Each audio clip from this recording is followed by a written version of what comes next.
Azul Yassia Manouna, le jardin culinaire. Bonjour à tous et bienvenue sur mon jardin culinaire. Aujourd'hui, je vous propose un repas, parce que c'est vraiment un repas justement. C'est une galette purement kabyle. Donc, pour ceux qui ne connaissent pas, c'est une galette aux herbes. Donc, نقارص تخبيث أغرم ويحشاوش لأن قسيقان أغرم ويحشاوش نكوني ذي ثمورتنا نقارص أغرم ذي يفصي. Parce que vous allez voir, c'est l'oignon qui va dominer, mais comme la tatas الحشاوش النغنين نقارص أغرم ويحشاوش لأنه سيو قسيقار نغرم ويحوي كل يوم نمشي تسيقار. دونك أغروماكيا ويون درنيغ فلاس تزرمتو كلي بلي ضروح القبايي رنوثتي دار ساغروم ذي فيفي كيف واقي لي فريمون اكسيلون الساقا ونتسناث على فاسون مشيت خدمة نكينيا نسيسينيث ذي الزيت ما كتسوايم دونك on le trempe dans l'huile d'olive, purement de l'huile d'olive de chez nous et il a vraiment un goût exquis et ça fait vraiment un repas entier. Donc pour le réaliser, vous aurez besoin d'oignons, donc c'est des oignons nouveaux que j'ai utilisés. J'ai mis également 2 poivrons que j'ai fait pré-cuire, donc ils sont cuits au four. Je les ai épluchés. J'ai mis de la menthe, du persil et de la coriandre. Donc je commence par émincer mon oignon. Ensuite, je vais les hacher dans le hachoir. Il faut pas qu'ils soient réduits en purée. Donc moi, je les ai juste hachés, mais éviter de les réduire en purée.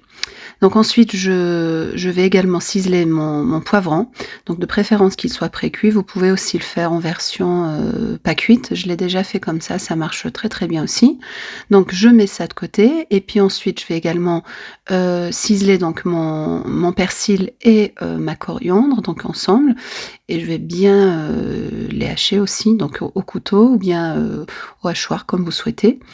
Je les mets de côté également. Je fais la même chose pour la menthe. Donc, il faut vraiment que la menthe soit présente dans cette galette. C'est ce qui va vraiment lui donner un très très bon goût. C'est sa caractéristique. Hein. Donc, je mets également ma menthe de côté.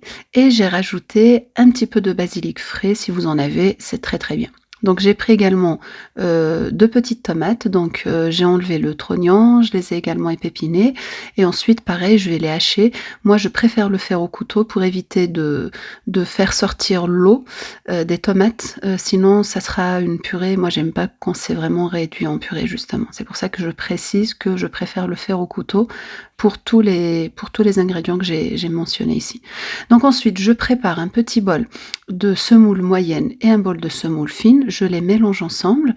Donc la semoule fine, elle va apporter donc du liant, donc comme elle est très fine, et la semoule moyenne du croustillant. Donc j'ai mis également un peu d'origan, du sel, et je termine par l'ajout de l'huile d'olive. Donc je mélange bien, j'incorpore tous les ingrédients, enfin je les mélange tous ensemble, et je commence à incorporer la semoule. Donc la semoule ici, ça va servir de liant.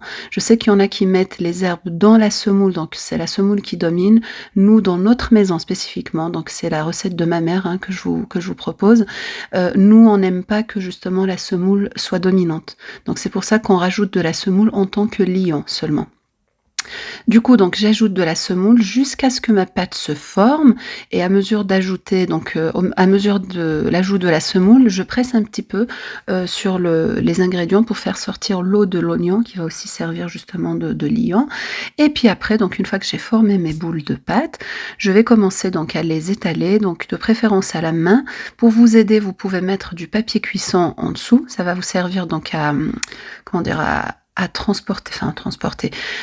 déplacer plutôt, à déplacer votre galette jusqu'à la poêle, enfin jusqu'à la crêpière. Et du coup, donc, vous pouvez vous servir de cette méthode. Évitez de mettre trop de semoule. Moi, encore une fois, je le fais à la manière de ma mère. Du coup, donc ici, j'ai déplacé sur ma crêpière. Je le fais cuire de chaque côté. N'oubliez pas de piquer à la fourchette, comme ça, à la cuisson, donc elle va passer donc à l'intérieur. Vous voulez dire la chaleur va passer à l'intérieur. Et du coup, donc voilà le résultat. Ça va être cuit. J'obtiens une galette bien fine, pas trop fine non plus au point de devenir dure. Elle est vraiment, c'est l'épaisseur qui convient. Je vous avais montré dans la vidéo, ça faisait à peu près la moitié de l'épaisseur d'un doigt.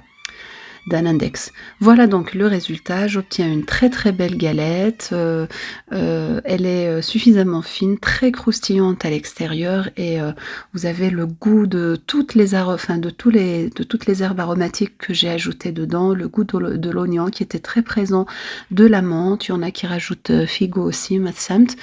En tout cas, le résultat, il est vraiment exquis. Donc nous, traditionnellement, tous les Kabyles le savent, hein, donc je m'adresse pas qu'aux Kabyles puisque vous connaissez la recette. Je m'adresse aussi à ceux qui ne connaissent pas. C'est aussi l'objectif, c'est comment dire?